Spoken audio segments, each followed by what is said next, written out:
time. Oh, there it goes.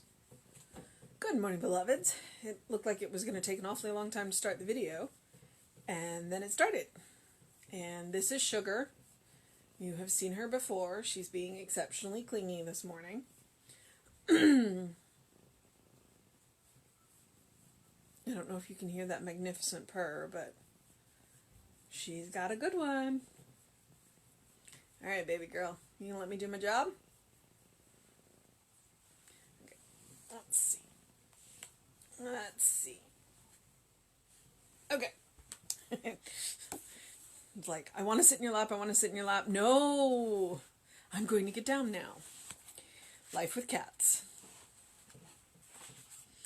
All right. Oh.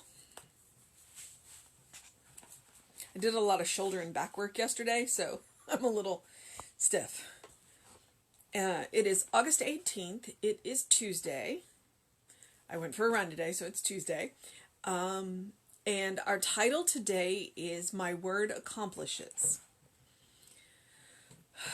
You are either attracting or repelling according to your mental attitudes. You are either identifying yourself with lack or with abundance, with love and friendship or with indifference. You cannot keep from attracting into your experience that which corresponds to the sum total of your states of consciousness. This law of attraction and repulsion works automatically. It is like the law of reflection. The reflection corresponds to the image held before a mirror. Life is a mirror peopled with the forms of your own acceptance. How careful, then, you should be to guard your thoughts, not only seeing to it that you keep them from doubt and fear, accepting only the good, but equally you should consciously repel every thought that denies the good. Say, I know that my word perpetuates... No. All right, let me try that again. Say, I know that my word penetrates any unbelief in my mind, casts out fear, removes doubt, clears away obstacles, permitting that which is enduring, perfect, and true to be realized. I have complete faith and acceptance that all the statements I make will be carried out as I have believed. I do everything with a sense of reliance upon the law of good. Therefore, I know that my word shall not return unto me void. I accept this word and rejoice in it. I accept complete and perfect results from it. Okay, so my word accomplishes. We, in Science of Mind, we use several different terms. One of the terms we use is prayer, or sometimes what we will do is say affirmative prayer, and then sometimes we use the word treatment, depending on who we're talking to, because everybody knows what you mean when you say prayer, but not everybody knows what you say when you mean treatment. So when you're talking across spiritual lines is what I will say. Prayer is easier, but that's one of the reasons why we use the affirmative prayer. Because sometimes what you hear is begging and pleading, and that's coming from a place of lack. And that's not where we come from. And that's what this today is about. It's not coming from a place of lack. It's not coming from a place of indifference. It's not coming from a place of I don't have. It's coming from a place of I have. So when we go into treatment, we want to come from that place of it's already come to me. To pray from gratitude, which is why we use the word affirmative prayer. We are not begging or pleading. We are simply activating that which already exists on a spiritual realm, and so we are activating it to come to us on a material realm. So, my word accomplishes. You are either attracting or repelling according to your mental attitudes. So, what are your mental attitudes? And in a couple of lines, he's going to say the sum total. So think about, as you move through your day, take a tally of, are you more positive or are you more negative? Are you focused on the positive outcomes or are you focused on the negative outcomes? Because we are human and we are a mix of both. We are a mix of both positive and negative. And that is okay because that's the human experience. But are you skewing one way or the other? And if you are skewing too much negative, what steps do you need to take to shift yourself more positive? And I can give you some hints. Inspirational quotes, posting inspirational quotes where you can see them. That is one of the reasons why I share as many of them as I come across on social media. And then I will save them. I didn't understand saving means on my phone until I got the current phone, and I could screenshot so that I can go back and look, and I can curate them on, not on, well, I guess I could on Facebook, but on Instagram I can curate them. So I have one titled inspiration, and I can click on that and scroll through all these inspirational things. Beautiful pictures, both art and photographs, being around positive people who share positive energy and positive messages. People who, when you come to them and say, hey, I'm thinking about this, they don't say, okay, well, have you thought about all of the ways it could go wrong?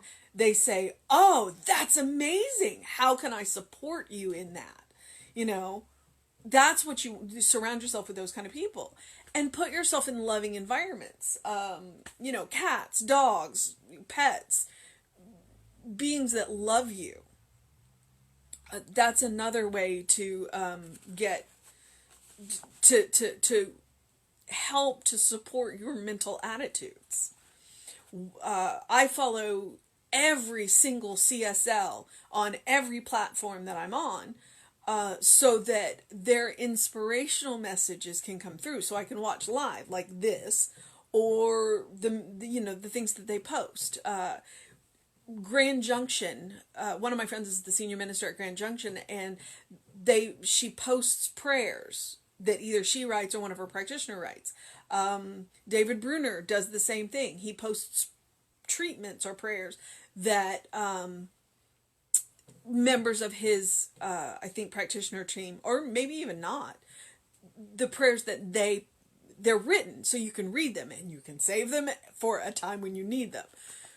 So there's a lot of positive out there. So if you are struggling with a more negative, be aware it's okay. But surround yourself with some positive so that you can help shift that balance a little bit. Okay, I'm going to get off my soapbox for a minute.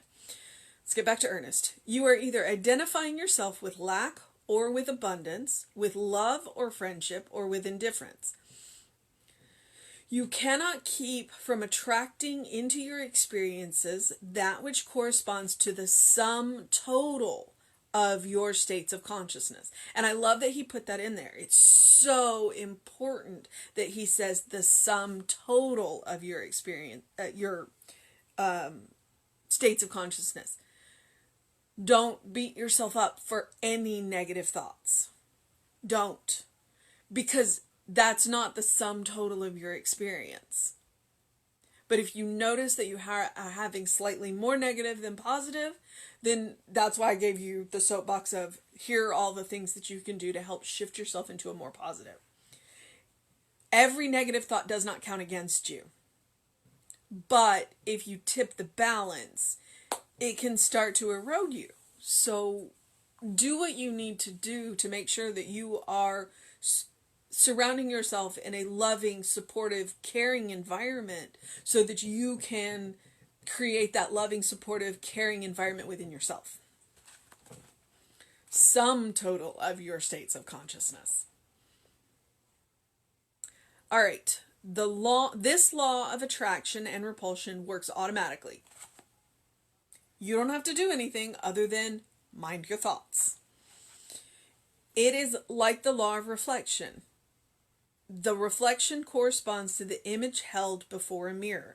Life is a mirror peopled with the forms of your own acceptance. So when you look in the mirror, do you love what you see? And if you don't, what do you need to do to love what you see? And I don't mean eat better, and I don't mean exercise, and I don't mean any dress better. I don't mean any of that. What do you need to do to love what you see when you look in the mirror? All up here. Or here too. So, How careful then should you be to guard your thoughts, not only seeing to it that you keep them from doubt and fear, accepting only the good, but equally you should consciously repel every thought that denies the good. And that's where we can talk about the garden metaphor. When you plant a flower garden, you are responsible for weeding it. Weeds are going to sprout up. That is the nature of gardening. You, as the gardener, are responsible for weeding that garden and pulling out those negative thoughts. So don't beat yourself up for the weeds that sprout up in your garden. Be conscious and weed them out. And then feed your garden with good things. Water your garden with good things. And replant. If some good idea is not working, replant it. And then fertilize it and water it and take care of it. Mind your garden. What is planted up there? All right, so the treatment is, I know that my word penetrates any unbelief in my mind, casts out fear, removes doubt, clears away obstacles, permitting that which is enduring, perfect, and true to be realized. Your word is powerful. Believe it. And when you believe your word, because the source of that power is coming through you from the Spirit, it will do all of those things. It will burn away your negative thoughts like the morning mist when the sun comes up. I have complete faith and acceptance that all the statements I make will be carried out as I have believed. Thought wrapped in feeling. So, those thoughts, that's one of the reasons why a negative thought isn't a bad thing, but a negative thought wrapped in a whole lot of emotion can be. So I have complete faith and acceptance. I have wrapped that thought in all of the feeling it needs. It will not be returned to me void. Let's see. Carried as I believe. I do everything with a sense of reliance on the law of good, knowing that that law does not judge. If I speak it with power, it will come to me, because that is the nature of the law. The law doesn't judge whether or not I deserve it. The law just says, oh, this is what you want. Let me get that for you. Therefore, I know that my word shall not return unto me void.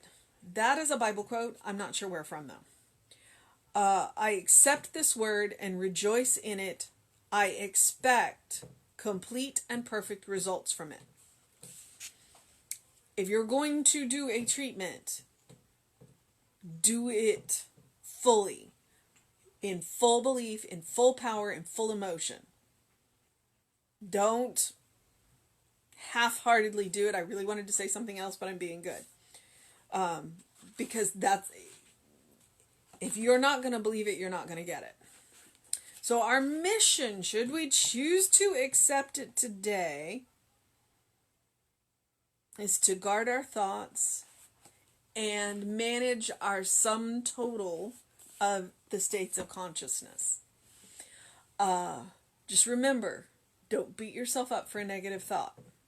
Weed it out and replace it with something positive. Turn it around. All right. I am going to get into the process of my day, and I am going to suggest that you do something loving for yourself, do something kind for yourself, do something compassionate for yourself. Do something that engages your mind and your body. It is relatively cool this morning, so now would be a good day to open the windows, get a little fresh air, get some fresh perspective. We're probably edging on it's maybe too late to go for a walk, but and if you're watching this later in the day, forget that. But please drink plenty of water. As as I have now learned to say, open the windows of your soul and allow that breath of heaven to come in. All right?